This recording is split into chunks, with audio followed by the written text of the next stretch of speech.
आप ये चाहेंगे कि हम भी गए, मुमकिन ही नहीं है, हो ही नहीं सकता है. Hello and welcome to Indian Thinker. Today let me tell you something uncomfortable, something we all see but pretend we don't. When a sitting MP stands inside the parliament of a country that guarantees him rights, honors his vote, pays his salary and still says proudly, "I will never recite Vandemataram," it is not just a sentence. It is the psychological posture. It reveals the architecture of the mind he represents.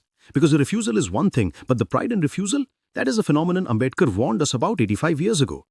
Human behavior follows a simple rule. When a group feels its identity is threatened, even a harmless symbol becomes an enemy. Vande Mataram is not the problem. The problem is the fear that singing it might dilute the authority of the group's religious identity. This is not about the song. It's about the psychology of inseparable identity. In healthy democracies, civic identity, the flag, the anthem, the motherland, sits above religious identity. But in communities where the sacred is taught to dominate the civic, then the civic symbol becomes negotiable. Where religion is everything, the nation is nothing. In such a mind, Vande Mataram is not a cultural symbol, it is a theological test. You're taught that being tolerant is your strength, but you slowly realize it is also your negotiation currency. The price of secularism is always stamped on the forehead of the majority. Always asked to adjust, bend, compromise because you are the majority.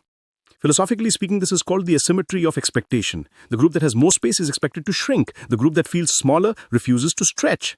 That is why only one side is expected to prove its secularism every decade. I don't ask why didn't he say Vande Mataram, that's too small a question. I ask, what kind of mental world must a person live in where honoring your motherland becomes a religious threat? Because that is the real story, not the refusal, the worldview behind the refusal. A worldview trapped between scripture and state, between theology and territory, between fear and identity. The world knows our geography, but this incident reminds us we still don't know each other's psychology. And maybe India can forgive refusal, India can tolerate disagreement, India can even accept silence, but what India cannot afford is misunderstanding the mindset hiding beneath the silence.